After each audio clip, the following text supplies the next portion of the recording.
చూడండి పిక్ లో చూపిస్తున్నాను కదా, front princess cut, back open and puff sleeves అన్నమాట. ఇవి చాలా పర్ఫెక్ట్ గా సెట్ అయ్యింది. అండ్ ఈ బ్లౌజ్ కూడా నాదే. ఏ విధంగా వచ్చిందో అన్నది కూడా ఈ సారీ కట్టుకున్నప్పుడు అయితే చూపిస్తాను. సో ఫస్ట్ అయితే దీని స్టిచ్చింగ్ చూసేయండి. ఇక్కడ నేను ప్రిన్సెస్ కట్ కదా, కటింగ్ అంతా కంప్లీట్ అయిన తర్వాత ఫ్యాబ్రిక్ లో పెట్టి అంటించేసాను. అంటించేసి ఎక్స్ట్రా ఉన్న క్లాత్ అంతటిని కూడా నీట్ గా కటింగ్ అయితే చేసుకున్నాను. ఇలా కట్ చేసిన తర్వాత మనం ప్రిన్సెస్ కట్ షేప్ ఏదైతే ఉందో దాని మీద మరొకసారి డ్రాయింగ్ వేసి ఇలా హాఫ్ గా ఫోల్డ్ చేసి చేత్తో గుద్దామంటే ఆ అచ్చు ఇంకొక వైపున కూడా పడుతుంది. ఇలా పడిన తర్వాత మనం స్టిచ్ చేసుకోవడం చాలా ఈజీ అయిపోతుంది అనమాట. ఇక్కడ నేను ఎలాంటి కటింగ్ కూడా చేయను. చూడండి ఫస్ట్ స్టిచ్ చేసిన తర్వాతే కటింగ్ అయితే చేస్తాను. అందుకోసం అయితే మార్కింగ్ వేసాను కదా, ఈ మార్కింగ్ మీదుగా మనం ఫస్ట్ ఒక స్టిచ్ అయితే వేసుకోవాల్సి ఉంటుంది. ఇలా కింద వరకు కూడా అదే విధంగా స్టిచ్ వేసుకోవాలి. ఈ కిందకు వచ్చిన తర్వాత థ్రెడ్ కట్ చేసి ఇప్పుడు ఎక్కడైతే స్టిచ్ వేసామో దాని పక్కన ఒక పాదం వరుసన చిన్న గ్యాప్ ఉంటే సరిపోతుంది. అంటే మనం కట్ చేయడానికి వీలుగా ఉన్నట్లుగా చూసుకొని ఇంకొక స్టిచ్ మనం ఇటు సైడ్గా మార్కింగ్ చేసాం కదా, ఆ మార్కింగ్ మీదుగా స్టిచ్ వేసుకుంటూ వచ్చేయాలి. చూడండి ఇటు సైడ్ అనమాట, మనం ఇలా షేప్ ఇచ్చున్నాం కదా దాని మీదకి స్టిచ్ అన్నది వచ్చేటట్లుగా చూసుకోవాలి. ఇలా వేసిన తర్వాత ఇప్పుడు చూడండి నేను ఈ రెండు స్టిచ్ల మధ్యన కూడా కటింగ్ అన్నది చేస్తున్నాను.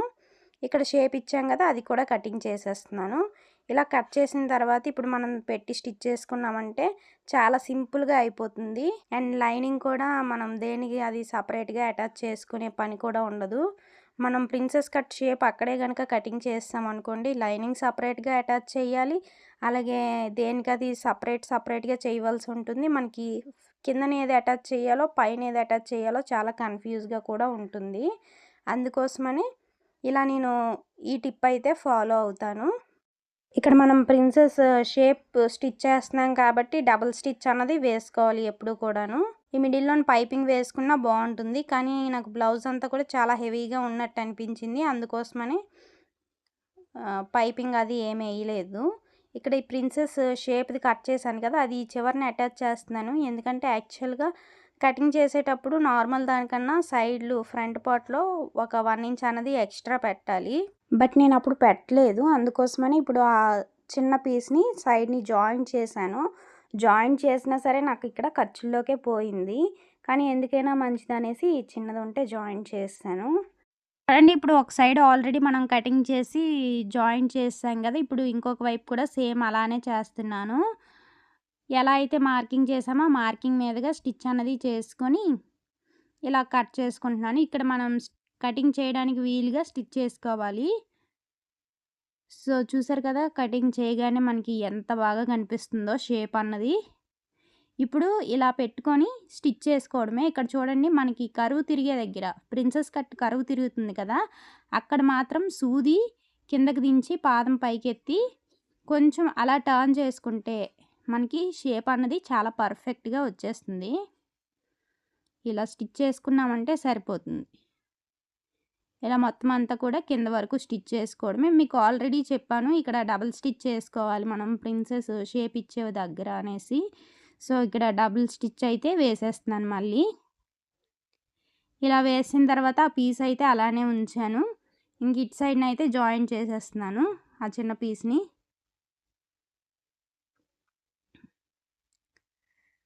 సో ఎందుకైనా మంచిదిలే అనేసి జాయింట్ చేస్తున్నాను. ఇక్కడ నాకు క్లాత్ అయితే సరిపోతుంది. బట్ కింద పడేసామంటే మళ్ళీ దొరకడం కష్టం కదా అంత చిన్న పీసు. అందుకోసమని ఇలా పెట్టేశాను. చూడండి ఎంత బాగా వస్తుందో ఇక్కడ ప్రిన్సెస్ షేప్ అన్నది. ఇంకా బ్యాక్ ఓపెన్ కదా, బ్యాక్ పార్ట్లో అయితే నేను డాట్స్ స్టిచ్ చేసేస్తున్నాను. ఇక్కడ మనకి టోటల్ హైట్లో 4వ భాగం తీసుకుంటే సరిపోతుందని చెప్పాను కదా డాట్ యొక్క హైట్. సో 4వ భాగం ఎంతైతే వచ్చిందో అంతవరకు కూడా ఇలా డాట్ అయితే వేసేస్తున్నాను. సేమ్ ఇంకో పార్ట్కి కూడా అదే విధంగా వేసేస్తున్నాను అనమాట. ఇలా హాఫ్గా ఫోల్డ్ చేసుకొని నాకు ఇక్కడ మిషన్ మీద చిన్న స్కేల్లా ఉంటుంది, చిన్న చిన్న మెజర్మెంట్స్ అన్నీ కూడా అక్కడే తీసుకుంటూ ఉంటాను. ఇలా రఫ్ చేసుకుంటే సరిపోతుంది. ఇంకా డాట్స్ వేసిన తర్వాత మనం ఊక్సులు పట్టి తాళ్ళు పట్టి అయితే స్టిచ్ చేసుకోవాలి. ఫస్ట్ నేను ఇక్కడ ఊక్సులు పట్టిని అయితే స్టిచ్ చేస్తున్నాను. ఊక్సులు పట్టి స్టిచ్ చేయడం కోసం ఎప్పుడు కూడా నేను ఒరిజినల్ క్లాత్నే తీసుకుంటూ ఉంటాను, ఎందుకంటే బయటికి కనిపిస్తుంది కదా. అండ్ ఊక్సులు పట్టి స్టిచ్ చేయడం కోసం అయితే లైనింగ్ క్లాత్ని తీసుకుంటూ ఉంటాను. ఇక్కడ ఒరిజినల్ క్లాత్ తీసుకున్నాను కాబట్టి డబుల్ ఫోల్డింగ్ మీద తీసుకున్నాను ఫస్ట్ స్టిచ్ చేసేటప్పుడే. ఎందుకంటే కొంచెం పల్చగా ఉంది కదా క్లాత్ అన్నది. మనం ఇలా డబుల్ ఫోల్డింగ్ మీద తీసుకొని ఊక్సులు పట్టి స్టిచ్ చేసుకున్నామంటే కొంచెం స్టిఫ్‌గా ఉంటుంది. లేదంటే ఊక్సులు వేయడానికి అంత వీలుగా ఉండదు. అండ్ మనం వేసుకున్నప్పుడు కూడా కొంచెం స్టిఫ్‌నెస్‌గా ఉండదు కాబట్టి బాగుండదనమాట. సో, అందుకోసమని ఇలా పెట్టుకున్నాను. అండ్ ఇక్కడ తాళ్ళు పట్టి అయితే కుట్టేసాను ఆల్రెడీ. ఊక్సులు పట్టి అయితే స్టిచ్ చేసుకోవాలి. ఊక్సులు పట్టి స్టిచ్ చేయడం కోసం లైనింగ్ క్లాత్‌ని అయితే తీసుకుంటున్నాను. ఇక్కడ మనం కిందన పైన ఏం ఫోల్డ్ చేయనవసరం లేదు. ఎందుకంటే కింద వైపున మనం నడుముకి బెల్ట్ పెడతాం గదా! అంటే హెమ్మింగ్ పట్టి వేస్తాం కాబట్టి పర్వాలేదు. అండ్ పై వైపున కూడా మనం హెమ్మింగో, పైపింగో ఏదో ఒకటి వస్తుంది కాబట్టి 2 వైపులా కూడా మనం ఇలా ఓపెన్‌గా అంటే ఖర్చులతో ఉంచేసినా పర్లేదనమాట. నార్మల్‌గా అయితే మనం లోపలికి చిన్నది ఫోల్డ్ చేసి ఓపెన్ చేసి స్టిచ్ చేస్తూ ఉంటాం గదా! అలా అవసరం లేదని చెప్తున్నాను. ఇక్కడ 2 కూడా ఈక్వల్‌గా ఉన్నాయో లేదో అన్నది ఒకసారి చూసుకోవాలి. ఇక్కడ నాకు ఊక్సులు పట్టి చిన్నది, పెద్దదయిందనమాట. సో, ఆ పార్ట్ మట్టుకి ఇలా లైట్‌గా కటింగ్ అయితే చేసేస్తున్నాను. ఇలా కట్ చేసిన తర్వాత ఇప్పుడైతే మనం ఒకసారి ఫ్రంట్ పార్ట్ మీద బ్యాక్ పార్ట్ పెట్టి చెక్ చేసుకోవాలి. ఎందుకంటే మనం ఫ్రంట్ పార్ట్‌ని కొంచెం ఎక్స్ట్రా తీసుకున్నాం కదా కటింగ్ చేసేటప్పుడు ఒక హాఫ్ ఇంచ్ అంత ఎక్స్ట్రా తీసుకున్నాం. ఈ సైడ్ జాయింట్ చేసేటప్పుడు ఈ ఎక్స్ట్రా ఉందనుకోండి మనకి సైడ్ జాయింట్ అంత పర్ఫెక్ట్‌గా రాదు. అందుకోసమని నేను ఇక్కడ ఇలా ఫోల్డ్ చేసి ఆ హాఫ్ ఇంచ్ కూడా ఇలా క్రాస్‌గా అంటే మనం సైడ్‌ని జాయింట్ చేస్తాం కదా అంతవరకు కూడాను ఇలా క్రాస్‌గా అయితే కటింగ్ చేసేసాను. చూడండి. ఇక్కడ మనకి ఓన్లీ సైడ్‌లే కొంచెం హైట్ అనేది తగ్గుతుందనమాట. ఎందుకంటే మనకి ఫ్రంట్ పార్ట్, బ్యాక్ పార్ట్ 2 ఈక్వల్‌గా ఉంటే ఆటోమేటిక్‌గా ఫినిషింగ్ అన్నది నీట్‌గా వస్తుంది. సో, ఇక్కడ చూడండి మనకి ఫ్రంట్ పార్ట్‌లో, బ్యాక్ పార్ట్‌లో నేను ఎక్కడ కూడా కింద వైపున పైపింగ్ అయితే చేయలేదు. మొత్తం అంతా కూడా హెమ్మింగ్ చేసుకోవడానికి ఇలా పట్టీలైతే తీసుకుంటున్నాను.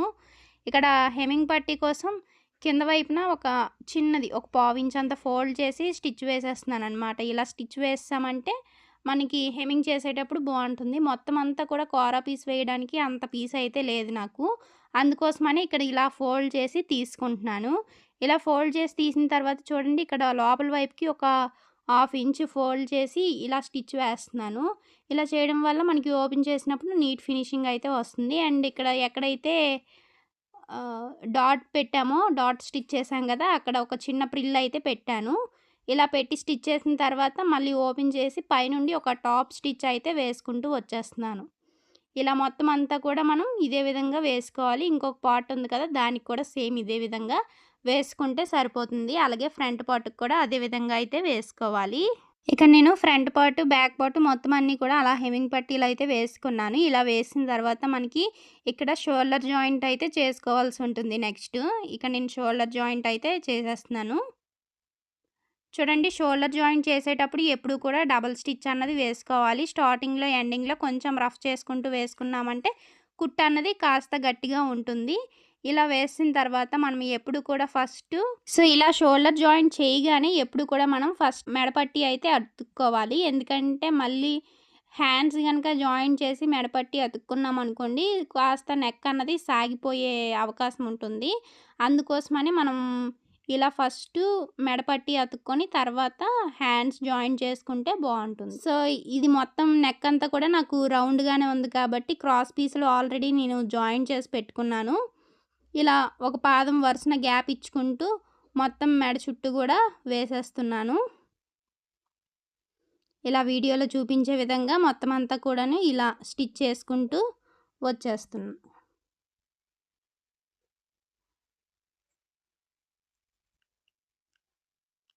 ఇలా మొత్తం అంతా కూడా ఇలా ఒక పాదం వరుసనే రావాలి. అటు ఇటు కాకూడదు. ఒకే లెవెల్‌గా ఉన్నట్లుగా చూసుకొని స్టిచ్ వేసుకోవడమే. అలా స్టిచ్ వేసాం కదా! ఇప్పుడు మళ్ళీ ఫోల్డ్ చేసి పైనుండి ఒక టాప్ స్టిచ్ అన్నది వేసుకుంటే హెమ్మింగ్ పట్టీ రెడీ అయిపోయినట్లే. ఇక్కడ ఈ టాప్ స్టిచ్ అన్నది కరెక్ట్‌గా కార్నర్‌లో పడాలి. అటు బ్లౌజ్ పీస్ మీద పడకూడదు. అలా అనేసి మనం అతుకుతున్నాం గదా పట్టీ, దాని మీదకి కూడా వెళ్ళిపోకూడదు. రెండిటికి మధ్యలో కరెక్ట్‌గా కార్నర్‌లో గనుక ఈ స్టిచ్ పడినట్లయితే ఫినిషింగ్ చాలా బాగా ఉంటుంది. మెడపట్టి అతికేసాం కాబట్టి ఇప్పుడు హ్యాండ్స్ జాయిన్ చేసుకోవాలి. హ్యాండ్స్ జాయిన్ చేసుకోవడం కోసం నేను ఆల్రెడీ ఇక్కడ హ్యాండ్స్ అన్నవి లైనింగ్ అటాచ్ చేసే ఉంచాను. ఇక్కడ చిన్న చిన్న ప్రిల్స్ అయితే పెట్టుకుంటున్నాను పై వైపుకి. అంటే మిషన్ నుండి నా వైపుగా ఇక్కడ ప్రిల్స్ అన్నవి పెడుతున్నాను. ఇక్కడ సీమ్ రిబ్బర్‌ని యూజ్ చేసి నేను ప్రిల్స్ అయితే పెడుతున్నాను. చిన్న చిన్న ప్రిల్స్. చూసారు కదా ఎలా పెడుతున్నానో. ఇలా పెట్టిన తర్వాత ఇప్పుడు థ్రెడ్ అన్నది సెపరేట్ చేసి కట్ చేసేస్తున్నాను. రెండో వైపుని ఇప్పుడు మనం ఎలా అయితే పెట్టామో దానికి ఆపోజిట్‌లో రావాలి ప్రిల్స్. అంటే చూడండి. ఇప్పుడు పై వైపుగా పెట్టాను కదా! అటువైపు కూడా పై వైపుగా వచ్చినట్లుగానే ఉండాలి ప్రిల్స్ అన్నవి. కింద వైపుకి కాకుండా. లేదు మనం కింద వైపుకి పెట్టుకుంటే కింద వైపుకి వెళ్ళట్టే పెట్టుకోవాలి. ఇక్కడ నేను పై వైపుకి వచ్చినట్టుగా పెట్టాననమాట ప్రిల్స్ అన్నవి. సో, మొత్తం ప్రిల్స్ అన్నీ కూడా అటు సైడు, ఇటువైపు కూడా పైకొచ్చినట్లుగానే పెడుతున్నాను. ఇంకొక వైపు మనం లైనింగ్ వైపు పెట్టలేము కాబట్టి ఒరిజినల్ క్లాత్ వైపుగా పెట్టుకుంటున్నాననమాట. ఒరిజినల్ క్లాత్ వైపు తిప్పి ఇలా పైకొచ్చినట్టుగా ప్రిల్స్ పెడుతున్నాను. ఇలా పెట్టడం వల్ల నాకు ఈజీ అయిపోతుంది. ఇక్కడ ఇటు 4, అటు 4 ప్రిల్స్ అయితే వచ్చాయి నాకు. చూడండి పఫ్ ఎంత పర్ఫెక్ట్‌గా ఎంత బాగా వచ్చిందో. చాలా బాగా వచ్చింది కదా!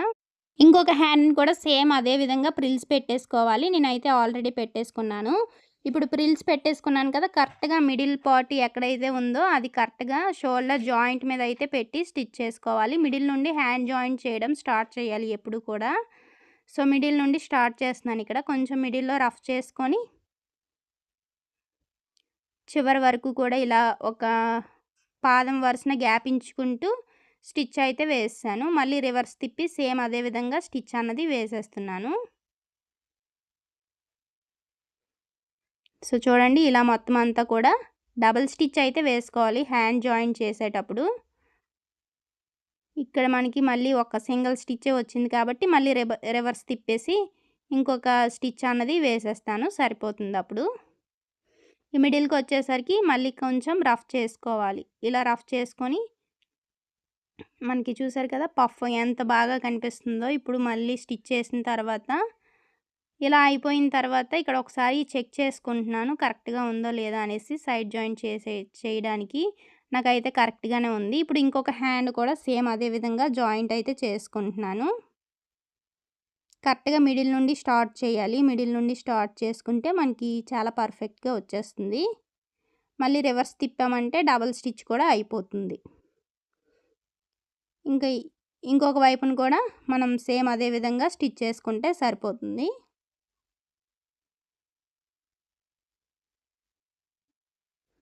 కొంచెం రఫ్ చేసుకొని మళ్ళీ రివర్స్ తిప్పి ఇంకొకసారి వేసుకున్నామంటే డబుల్ స్టిచ్ అయిపోతుంది. ఈ మిడిల్‌లోకి వచ్చినప్పటికి కొంచెం రఫ్ చేసుకొని తీసుకున్నామంటే సరిపోతుంది. ఇప్పుడు మనకి మొత్తం కంప్లీట్ అయిపోయినట్లే కాబట్టి సైడ్ జాయింట్ చేసుకోవాలి. సైడ్ జాయింట్ చేసుకోవడం కోసం ఫస్ట్ హ్యాండ్ లూజ్ ఎంత ఉందో అంతా కూడా చెక్ చేసి అక్కడ కొంచెం రఫ్ చేసుకొని ఉంచుకుంటాను. ఇంకా ఆర్మ్ లూజ్ ఎంతైతే ఉందో అంతా కూడా మార్క్ చేసుకొని అప్పుడు హ్యాండ్ వరకు కూడా ఫస్ట్ స్టిచ్ అన్నది వేసేస్తాను. ఇలా స్టిచ్ వేసిన తర్వాత ఇప్పుడు ఫ్రంట్ పార్ట్‌కి ఎంత పెట్టాలో, బ్యాక్ పార్ట్‌కి ఎంత పెట్టాలో అంతా పెట్టేసి కింద వరకు కూడా స్టిచ్ వేసుకుంటాను. ఇక్కడ చెకింగ్ చేస్తున్నాననమాట లూజ్ ఎంత ఉందో అనేసి. సో, ఆ లూజ్‌కి తగ్గట్టుగా నేను పెట్టేసుకుంటున్నాను. సో, ఇక్కడ ఎంతైతే వచ్చిందో అంతా కూడా మార్క్ చేసుకున్నాను. ఇలా మార్క్ చేసుకొని కింద వరకు కూడా స్టిచ్ వేసేస్తున్నాను. చూసారు కదా నాకు ఇక్కడ ఎక్కువ తక్కువ ఏమీ కాలేదు సైడ్ జాయింట్ చేసేటప్పుడు. అండ్ స్టిచ్ ఎప్పుడైతే కరెక్ట్‌గా వచ్చిందో మనకి పర్ఫెక్ట్‌గా వచ్చేసినట్లే. చూడండి ఇక్కడ నాకు కుట్లు అన్నవి స్ట్రైట్‌గా వస్తున్నాయి. మనకి ఫినిషింగ్ బాగుంటేనే ఇలా స్ట్రైట్‌గా వస్తాయి. లేకపోతే అంత నీట్‌గా రాదనమాట. అండ్ ఇక్కడ 3 కుట్లు అయితే వేసుకున్నాను. ఎక్స్ట్రా ఉన్న క్లాత్ అంతా కూడా నేను కటింగ్ చేసుకుంటున్నాను ఇలా. నేను ఇందాక సైడ్‌ని జాయింట్ చేశాను కదా ఫ్రంట్ పార్ట్‌లో. చూసారా అది ఖర్చులోకే పోయింది. బట్ ఎందుకైనా మంచిదనేసి జాయింట్ చేశాను అక్కడ. ఇలా జాయింట్ చేసిన తర్వాత మళ్ళీ సైడ్‌ని కూడా ఒక స్టిచ్ అన్నది వేసేస్తున్నాను. ఇక్కడ ఇంకొక వైపున కూడా సేమ్ ఇటు సైడ్ ఎలా అయితే జాయింట్ చేశానో అదే విధంగా జాయింట్ అయితే చేసుకోవాల్సి ఉంటుంది. ఇంకా బ్లౌజ్ అంతా కూడా ఫినిష్ అయిన తర్వాత బ్యాక్ సైడ్ అయితే ఇలా ఉంది. ఓపెన్ చేసి చూపిస్తాను చూడండి ఎంత బాగా వచ్చిందో. హెమ్మింగ్ అయితే బయటికి ఇచ్చేస్తాను నేను చేయను అసలు. చూసారు కదా ఎంత నీట్‌గా వస్తుందో. Back open and front princess cut. ఇది ఫ్రెండ్స్ ఈరోజుటి వీడియో కనుక నచ్చితే ఒక లైక్ చేయండి. అలాగే మరిన్ని ఇలాంటి వీడియోస్ కోసం మన ఛానల్‌ని సబ్స్క్రైబ్ చేసి ఫాలో అవ్వడం అయితే అస్సలు మర్చిపోకండి. Thank you for watching. By by.